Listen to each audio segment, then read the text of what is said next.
Hey everyone, welcome to the second subpart of the first episode of the series of 73 questions with healthcare professionals.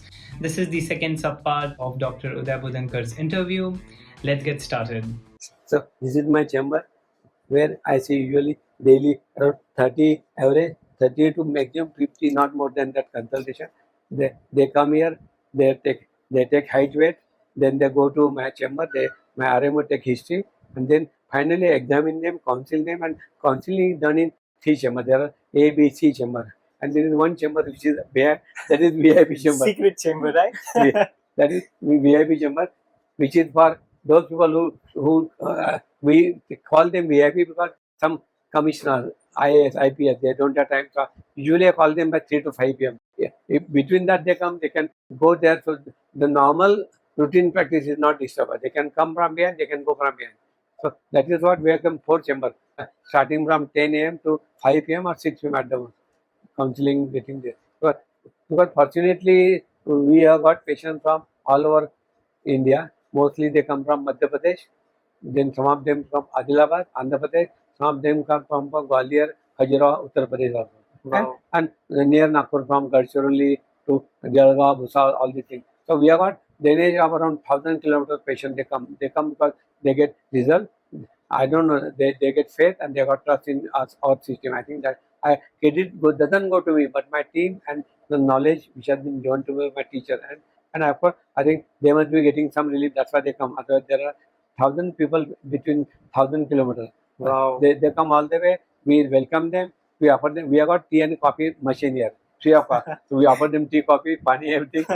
and they come in the morning and they go in the evening. So this is what is the routine for the patient. Yeah. Wow. Even like your pediatrician, like you have such a busy lifestyle. You know it. Yeah, I know it. I love those. I can see them and I'm already hungry. You were kid. Definitely. So Naushad, I don't promote Cadbury chocolate. True. I'm against it. So even in the school where I go lecture, I tell them don't give on birthday chocolate Cadbury. I try to imbibe Indian culture, Indian food like Rajgira, Murmur Laddu, or Chingna Gurki Chikki, or apple. Right. So from beginning, if you imbibe with them value of healthy life and healthy food, I think you don't have to tell them don't eat Cadbury, don't eat chocolate. So, True. Daily we distribute more than 100 laddu. In all 3 chambers, there are even nobody is there. True. Yeah. I have always loved this. Yeah. Thank you again for Welcome. one. Yeah. Okay, we'll move on to the next question. What time do you wake up? Usually by 12 midnight I sleep and I get up by 7 a.m. Oh wow, you're there on Instagram too. Yeah. We have to check that out. Yeah. So how many hours do you sleep then? 6 to 7 hours. Yeah. As we talked, I have been your patient over the years. And I always used to love to come to you. Yeah. So what do you think is the secret that you make kids like you? I think, Naushad, so what child likes is that it should be child-friendly atmosphere. Right from entry, you have seen, there are all cartoons, there are chimney, this thing, even everywhere we have seen colorful entry. Even the nurse's dress is also pink. So they are welcome. They are all welcoming. They are offered laddu, but they are hungry. Then they sit here, they watch the TV, they watch chairs, dancing chair. They can jump on them, and then after that, when they come to me, I welcome them. I brought them. I say them something like Chintu Pintu. So I think they like it. Wow. What children like, the person who loves them, and they can see in their eyes. They are the best person to judge who is the person who loves them, who respects them. I think that is the secret of my practice, I think. That's true. What is the funniest case you remember during work without violating confidentiality, of course? Funniest case which as a houseman, I will tell, I was working in a infectious hospital, Kasturba. It is Chinpokli area. Okay. So there, the Kasturba hospital infectious, when I was working. There I remember that, it was diarrhea, dysentery, typhoid, jaundice hospital. So there, my boss asked me to take the swabs of the stool sample. He had to give swab and we have to send stool sample to the laboratory. So there, what happened that we used to get sometimes tired of taking swab of 100 patients. Oh God. So there, one time I think what off the record, they have to take one sample and do 10% in one sample and send it. So it was not very important one, but one time what happened that the report came The bacteria were not of stool, they were of urine. So he asked me, the boss was firing. He said, tell me where from you have taken the swab. He said, sir, I wanted to take the swab from the anal, but the वो हिल गई तो इसमें गया urethra में गया lady का. So so he said कि instead of taking the swab from the anus, because the patient moved, it went up to the urethra, and then that's why these are the urinary bacteria. So, some of the things which we remember like that in our practice, they are funny. Same many of the things, but we can discuss. I think we'll stick to one. So, what's the most memorable case you remember? The most memorable case I remember as a pediatrician here in my practice, Ahmedabad, was a child who came to us 2.5 months old from Sivni, Madhya Pradesh, and that child was serious, absolutely gasping. He was having respiratory failure. At that time, I am talking more than 35 years back when I started practicing 88, 81. That time we don't have ventilator in Nagpur, not the medical college, nobody. That time the child came, we were seriously ill, like gasping. I have got oxygen center, we put oxygen, we put mask, except that we never anything. So I call the cardiologist from SIMS. Here there is a institute which is very good in there. Dr. Bidwai was a cardiologist of a national level. I know. I said, sir, can you come and see the child? He came here. He came on bicycle.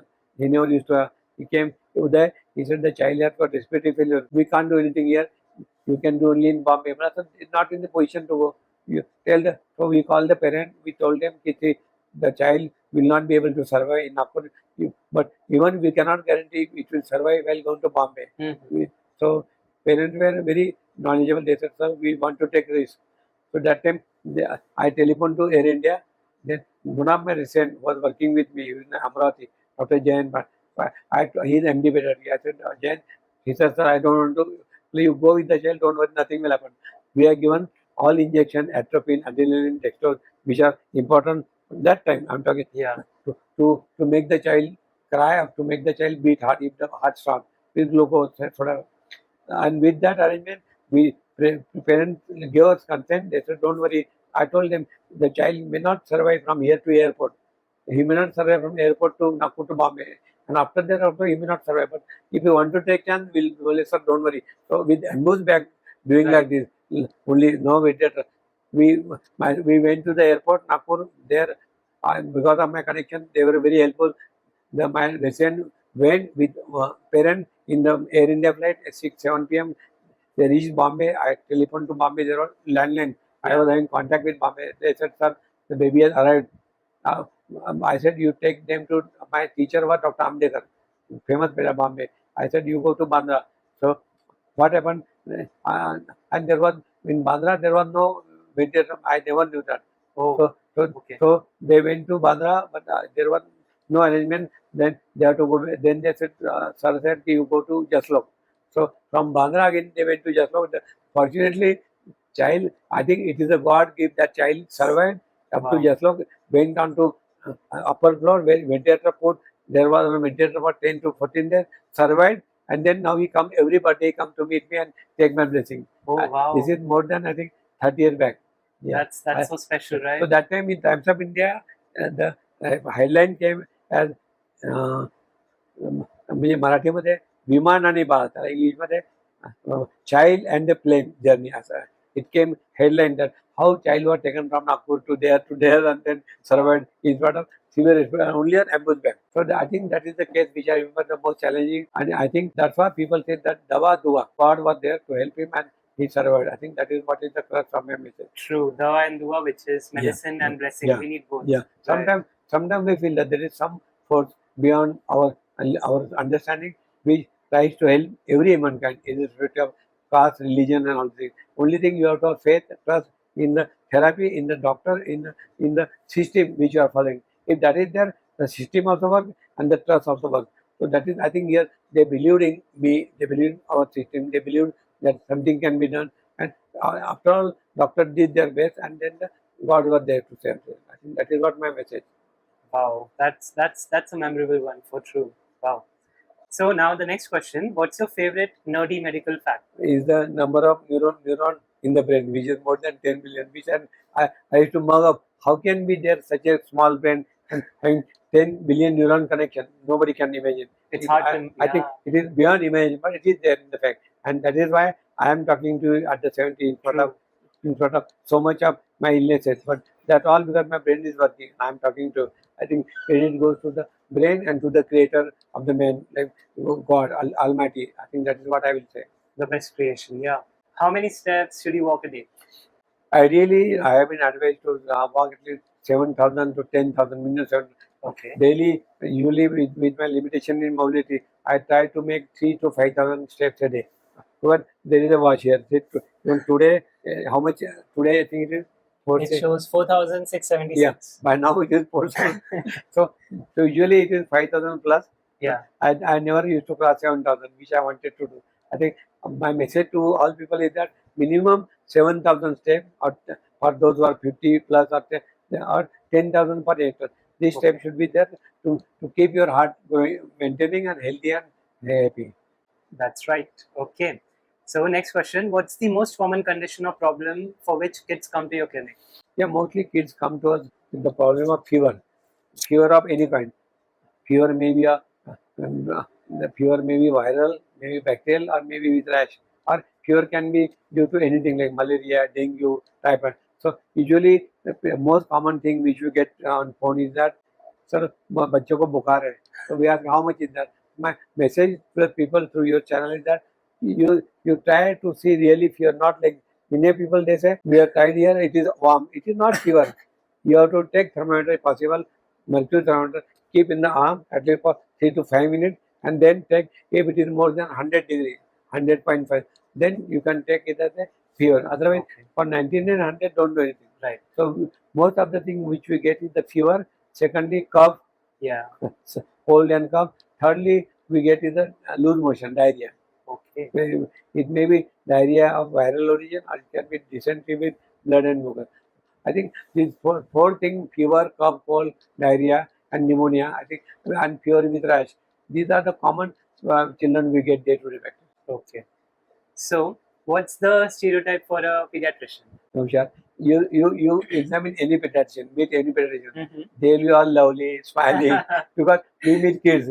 If you meet other medicine people like psychiatrists, they are all very serious because they meet serious child. It's not their fault. Yeah. I play with child, so I'm always playful, smiling, and like they ask me, you appear like kids. I said I'm happy that I'm like kid. I want to play with kids. Yeah. So I think most stereotype, almost all pediatricians, they are smiling, lovely, and friendly, and child friendly. I think that's what stereotype is. Okay. Nice. I think I would like to be one. Maybe.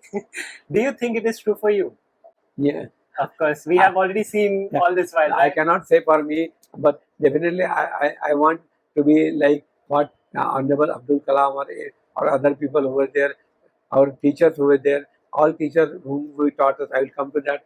They are all very loving, very knowledgeable, very skillful, and very child friendly to handle with any child.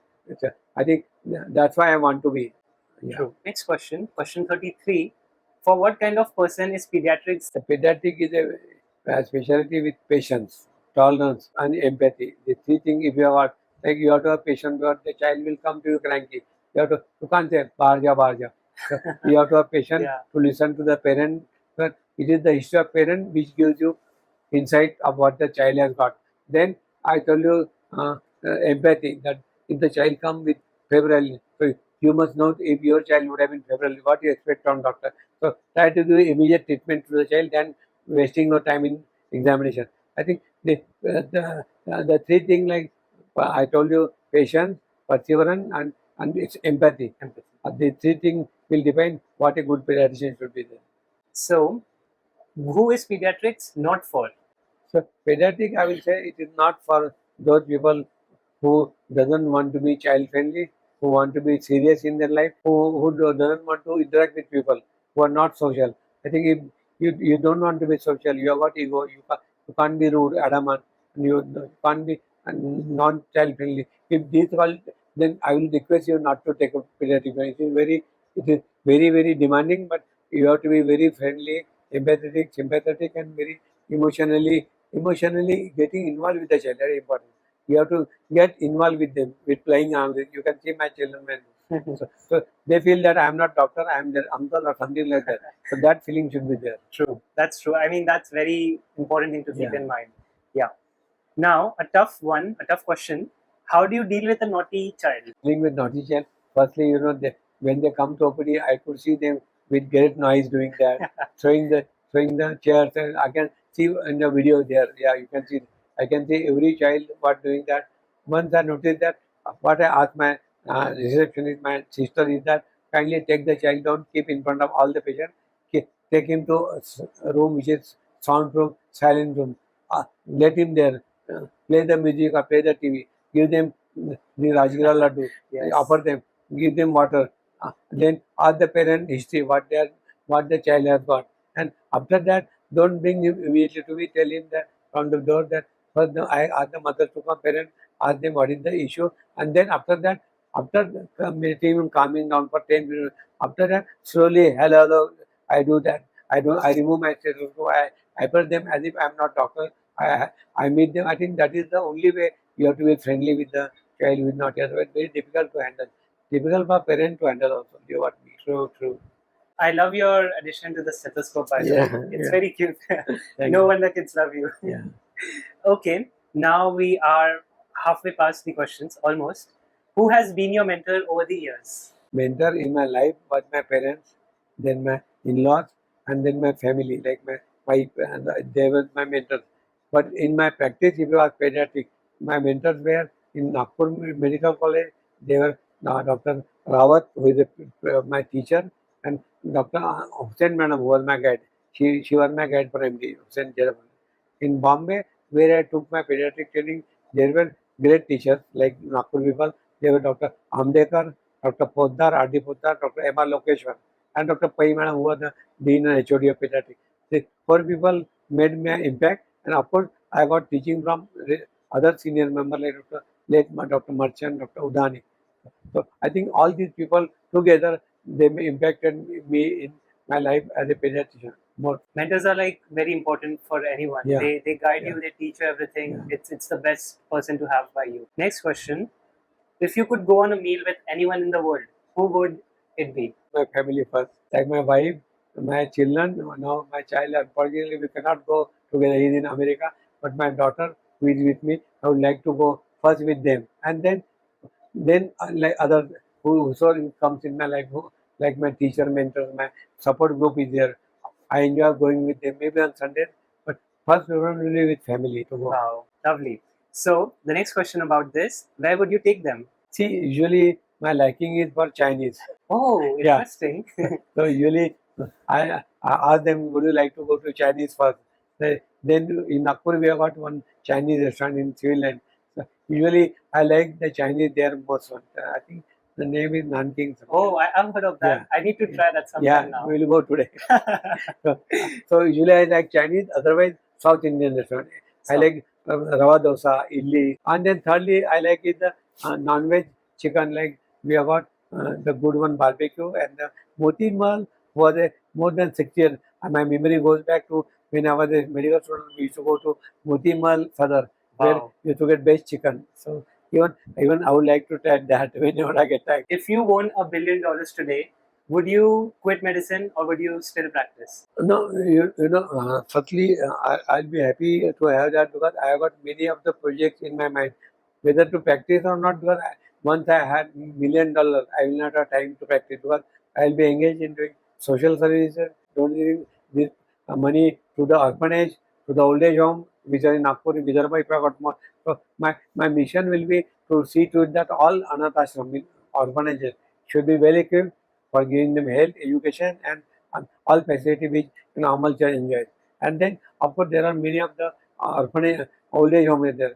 Unfortunately, the old age home, their parents are here, but their kids, they are in America. But if you see them, visit them, it is a pathetic situation in most of the old age homes. So I always, whenever my birthday is there, I always try to celebrate with Anath Ashram, orphanages, or we go to Diwali, we go to old age home, which is there in Nagpur. If I got $1 million, I would like to do a charity. I would like to follow the path of J.R.D. Tata, Premji Shah, and Narayan Murthy, and Bill Gates, who are doing a lot of charity all over the world. Wow, that's such a great answer. You kind of already answered the question we had next, which was how would you spend those Yeah, $1 billion? yeah. So moving on to the next one, what's your favorite thing to do when not working? The favorite thing not working is socialization. Either maybe on media like Yeah. Facebook, Instagram, like it, or going to the garden, meeting friends, and spending social hours, attending social functions. In addition, reading books is my favorite. When I was okay, then I used to play cricket, I used to play badminton, I used to play table tennis. But now it is out of question. But I love going to the places to visit tourist places in India more so than abroad. So next question, what's the best use of time when not working? The best use of time, I don't believe in sleeping. Yeah, Oh. people love sleeping. I think it is a waste of time. Okay. Thing which I do is to finish the remaining work which has been allotted to me from my NGO work, then helping other children, other NGOs who want my help, then spending some time with family, and then spending other time with my friends, listening to music. I like watching TV more so, and watching some movie is my passion. But unfortunately, I'm not able to do that. But I love watching movies in the Wow. theater. Love Wow. that too. The movies which can give message, clear message, not Yeah. violence. I Right. don't like violence. I don't like those with killing, murders, or terror. I like movies which can give good message to the community. That I love that movie, but unfortunately, I'm not able to do that. But I would love to do that. So what's a secret special talent that you have? See, I'm an open man, Naushad. As a pediatrician, I'm open to parents. I have to think about You're that. already very social and public. Yeah, that's why I'm saying there's nothing. So, which is secret, except my background, family background, which I come from. That is Okay, secret. okay. Many of the people are not aware. But they see now me with glorified image.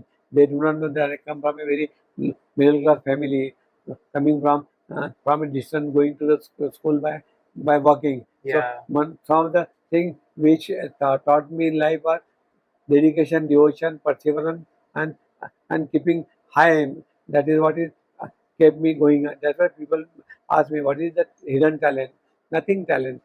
Only thing I do, I commit and I aim high. That is what is the secret of my life. True. Those are the core values which we need to learn. Moving to the next question, you are a living medical miracle.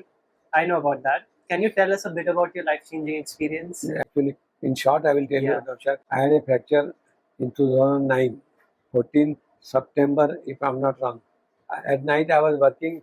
I climbed on a chair which has got wheel and I fell down. I had fracture of the left neck. A fracture got well, but after that, on 5th October 2009, I developed sudden respiratory distress with embolism. They have diagnosed the embolism of and with cardiac arrest. So I'm really grateful to my family and to doctors who attended me immediately. Dr. Bisne, Dr. Mahurkar, Dr. Meshram, who were there, and they took me to hospital. Dr. Babulkar, after the fracture was okay, but then with embolism, I was treated at Dr. Mahurkar Hospital, where I was declared nearly dead with multiple respiratory arrests. They give more than 8 to 10 times shock. After that, Dr. Cardiologist, he tried intracardiac, which is not good, but he said, other day you were gone. So we go, and that worked, and then my life changed. They were showing some signs of life. I was on ventilator, deep coma, diagnosed as dead brain, heart could come, but what about brain? I was in coma for 10 days on ventilator. So people expected me to remain, vegetative, Yeah, lying vegetative like state. that, without any consciousness, without Right. doing. So I think there, because of the awareness and the dedication of doctor who treated me, like Dr. Uday Bodhankar, Dr. Vikas Bisne, Dr. Chandrakar Mishra, who got Padma Shri, and of course therapy, they subjected me to physiotherapy after discharge, like Dr. Anum Marar, who was Orange City, Dr. Sanil Koyali, Dr. Madan Varade, Dr. Sudhir Mangalurkar, all these therapies together, they made me to stand again back to my normalcy. I think I'm grateful to all the doctors, all the therapies for bringing me back to life. After that, I started working slowly from January, and now I'm back to normalcy, except my limping is there, but my brain and heart is functioning more than 90% in front of so many arrests. That's a true miracle, and we are grateful that it worked. Yeah. So the next question, you have a book written about your life. Yeah. Can you tell us about that, please? Yeah. Actually, in fact, the inspiration to write book came from one of my colleagues' wife, Dr. Jayant Upadhyay's wife. She has got a tumor in the brain, and she wrote, she wrote one book. She said, "Sir, why don't you write? You have got such a vast experience. Your story of coming from death to life is the inspiration to all." So with that, I requested Supriya Iyer, madam, who is an author, national known. I request, I will come to you, I will narrate you because I can't write Marathi. She agreed to write that, and that's why this book, Timiratan Udagade, this has come as a biopic, as an experience, and whole thing which I have gone with the addresses of the people who have helped me. Timiratan Udagade. It means in English, if you want to know, it is from darkness to light, and this is Phoenix, you know. Oh, Phoenix, Yeah. okay. Phoenix, I was like Phoenix, come back from Light, yeah, it light. comes, yeah, yeah. So this is Wow. from darkness to sunlight. Sunlight, it is what is the meaning of this book. Fortunately, this book was released by no other than Amitabh Bachchan. You can see this. He was kind enough to release this book in Bombay. Wow. Yeah, and this was released by him. Actually, we went to his office in Joe, and he was kind enough to release this book.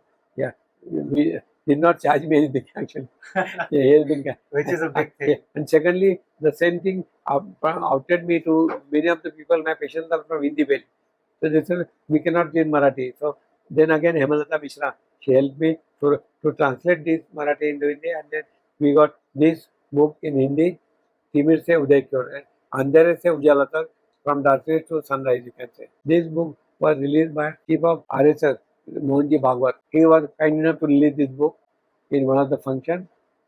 So, Wow. I was really happy, honored that we could do this with the help of these people, and both the books are available on Amazon.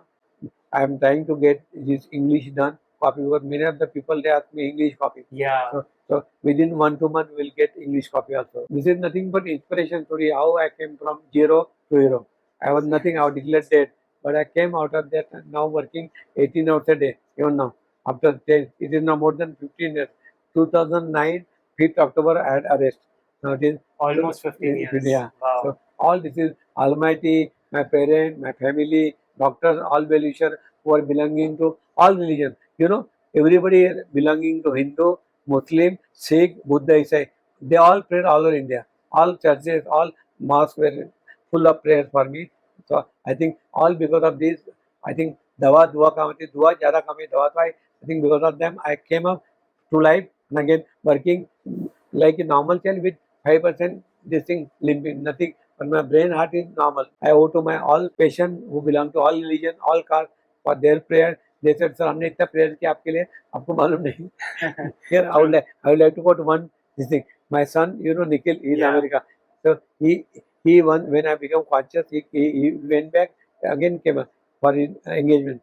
He said, Baba, I never knew you are so famous. I was taken back. I was lying in my bed. I said, Nikhil, what happened? He said, Baba, when I went to this hotel is there near our Dantoli, famous Anandasham Hotel, which is more than 100. He said, when I went there for my breakfast, there rickshaw wala, you know rickshaw wala? Yeah. You know, they were that time talking when you were serious.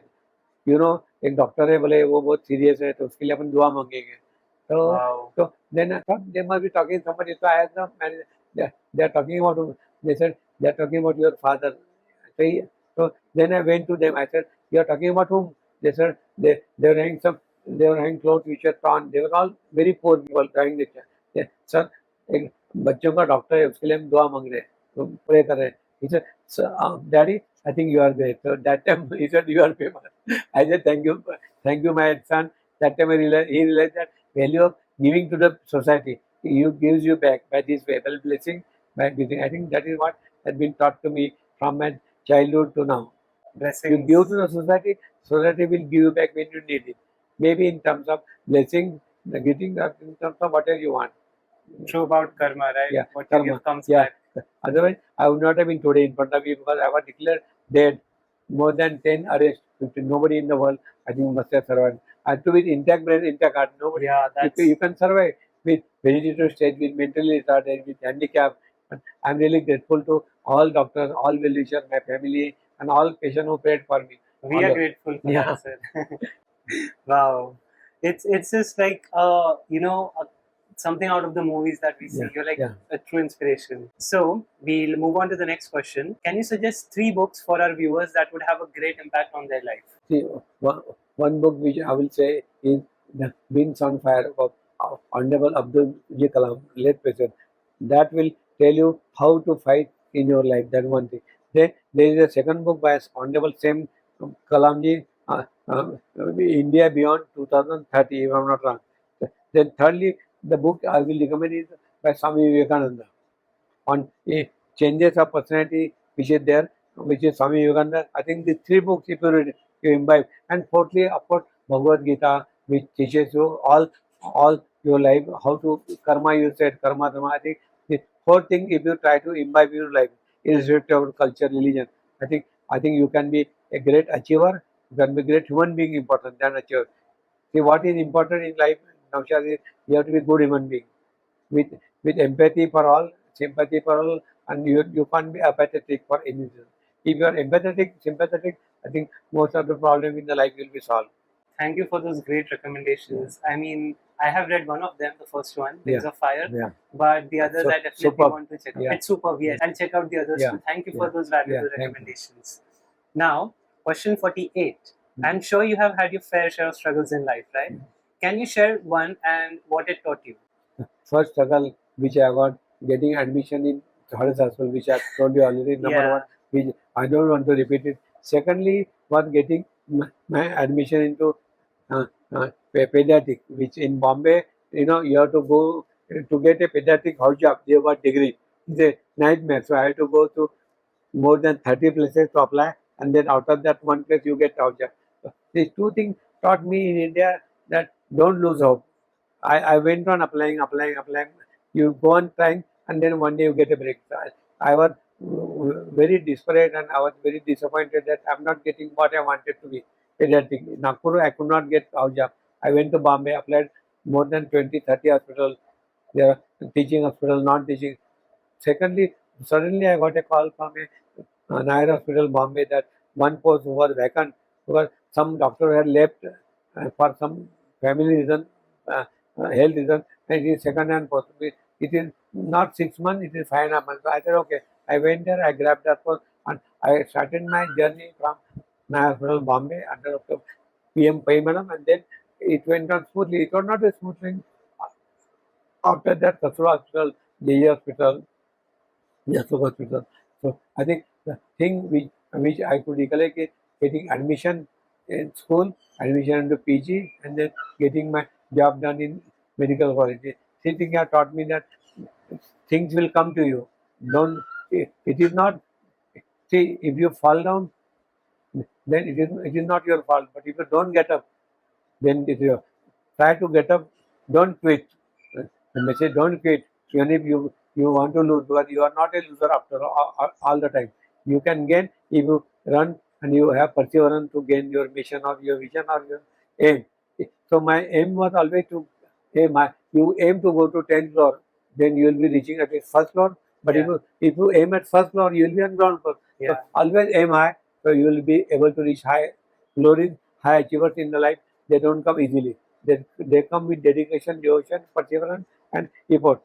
And let me tell you, behind every failure, every successful man, there is a story of failure. Mine is not different. I have gone through many failures, but I succeeded. I tried, and I got it. And this is what is message I want to give. Perseverance and keep Yeah. going, it will be there. Thank you, doctor, for that. Now, what's your favorite holiday destination?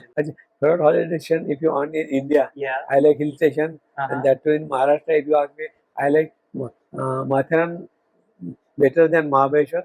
Okay. It's very good because nobody is allowed to drive inside. Only cycle, no scooter, no car. And otherwise, I like Kulu Manali, very beautiful, and Kashmir. Of course, Kashmir is the most beautiful place in the world.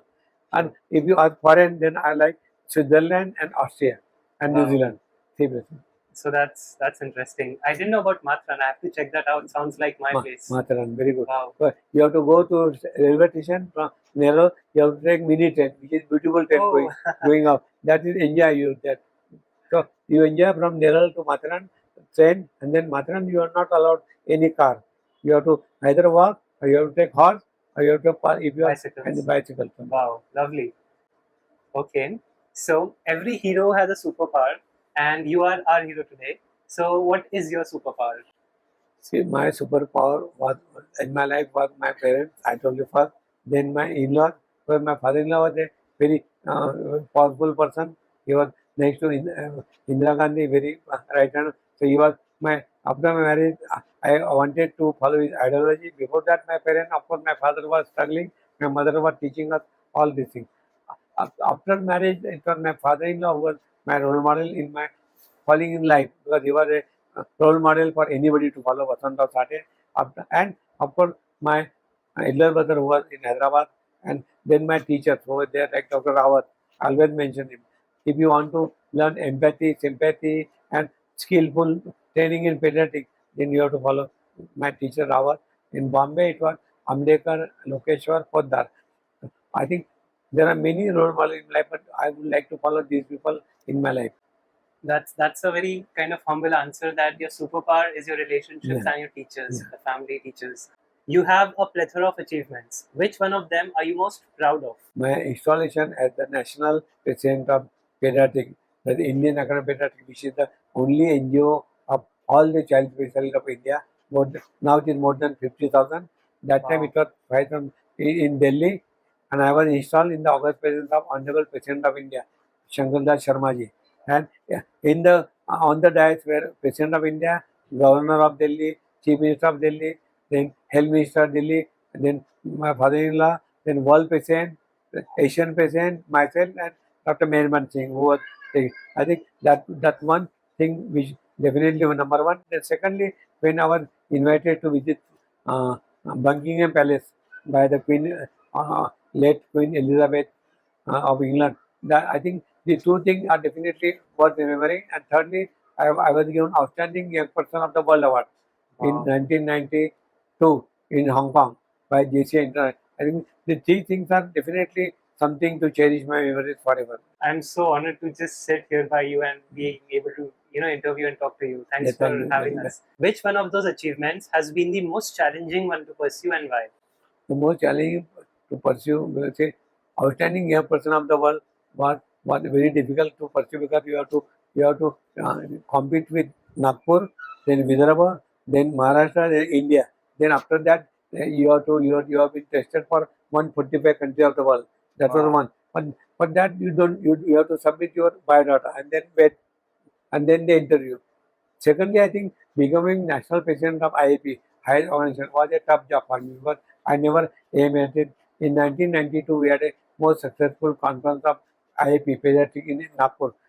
That transferred me from knowing from Nagpur Bodhankar to All India fame. So that was my stepping stone, and for that I did not do much. I think I became the accidental patient. I must say, I admit that nobody could imagine that me at the age of 38 can become all India patient of pediatric association highest. But all past patients were more than 60, 70 years. I was the only 38. So that time it was, I call it myself as an accidental patient of IB, but I could do justice because of my dedication, devotion, mission, and vision. I could do full justice to my this thing. I think this was the difficult thing. Other things, they come my own, like invitation from Queen Elizabeth because of my position. Second, I don't have to do anything hard work for that. I got it because I was the Secretary General of COMHAD Association UK. I got because of my position, and I was selected among 100 people to visit Buckingham. That was okay. That was maybe I was lucky. My biodata was okay, and my merit, teaching, and recommendation. Did you ever doubt if you could be a doctor? From childhood, I was visiting medical college because my sister was serious. So since I remember, I was 4 or 5 years old. My sister was diagnosed as cirrhosis of liver with portal hypertension. She was admitted every month with blood vomiting, and they took treat him then back home.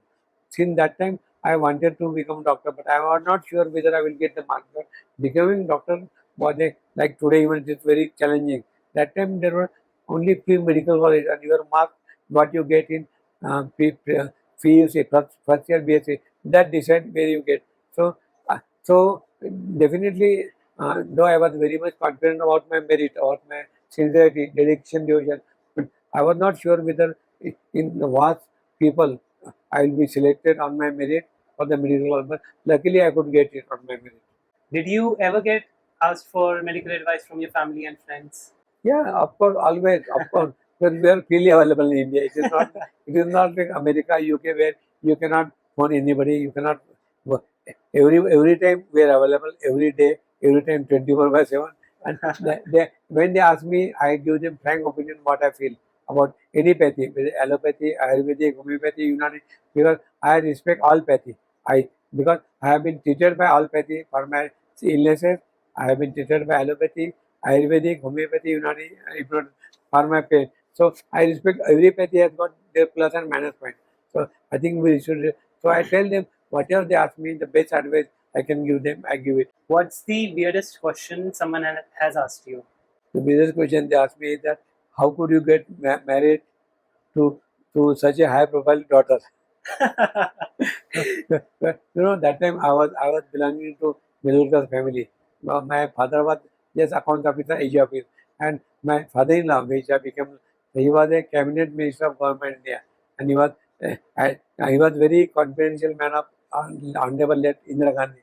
So they तेरी शादी कैसी हुई? How could you get? Was it love marriage? Arranged marriage? So I said no, it was not love. It was arranged marriage. So they could not believe. They said, but like, okay, then you read my book. I written every aspect how I was getting, how I was asked about this thing offers. So this is the very question that तेरी शादी कैसे हुई इतने बड़े आदमी से? हाँ, ठीक है. That is I have to answer everybody, and I refer to the book then. I see. Okay, so we should get to the book. Yeah. Yes. Now, what's one common health myth that you think should be corrected with the fact? I think the most common health this thing which should be corrected is the healthy diet. Actually, there are many advertisements by celebrities which say wrongly that it contains, well, most of the diet which they advise, most of the drinks they advise, they all contain high sugar, which is not good for anybody. It's not even good for kids or anybody. True. So I think if the government control the ad and make it responsible for the person who gives ad with the evidence base. So now we are running a project. We are going against all the ads of chocolate, Cadbury, all cold drink, all junk food, junk drink. So if government takes it seriously, I think that is the one fact which I would like to correct in the interest of the welfare of the children, adults, and then older age group. I think that is making huge impact on the life of the people, increasing incidence of diabetes, hypertension, hypercholesterol, heart diseases. So I think these advertisement which are not evidence-based should be stopped, should be regulated by government. True. Very well said, like especially about the sugary drink ads. It's so common. Parents and children are like just unaware. Thank you so much for watching this interview. I hope you really liked this subpart. The last, that is the third subpart, will be coming up next week. So make sure you subscribe to the channel, like the video, and let us know if you have any questions for Dr. Bodhankar in the comments below. And I'll see you in the next episode.